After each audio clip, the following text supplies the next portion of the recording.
Hey Oregon, did you know that the Oregon DMV is not authorized by law to sell titles and registration to the general public for certain vehicles based on use, weight, and ownership? Let's listen.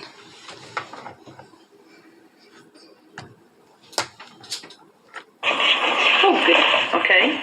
Now let's go on to Senate Bill 124. And thank you very much, Joanne Peterson. Madam Chair, for the record, Joanne Peterson, representing the Motor Vehicles Division.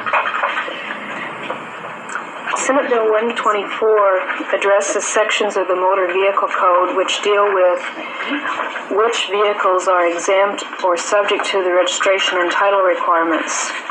Sections 1 and 5 make changes which would allow the division to adopt rules covering the issuance of titles to vehicles not required to be titled.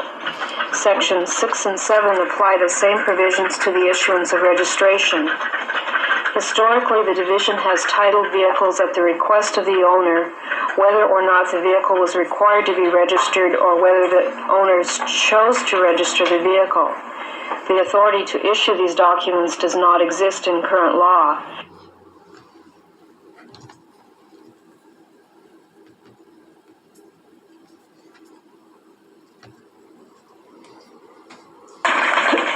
So what you're saying is, we've now discovered that you weren't supposed to be doing those titles. Madam Chair, yes, House Bill 2031 sets out a whole section under the title requirements that establishes exemptions. And while it appears that is the current statute or the current language in law, that wasn't that clear under the old code. And now it is very clear that they are exempt. So are you saying that without this bill, you feel that you will not be able to continue to issue those? Correct. Because you don't have the authorization in law. Do you plan to do any changes in the way that you're doing it? It says in Section 2 that you can, by rule, provide for the issuance. Are you going to change the rules, or are you just going to keep on doing what you've been doing?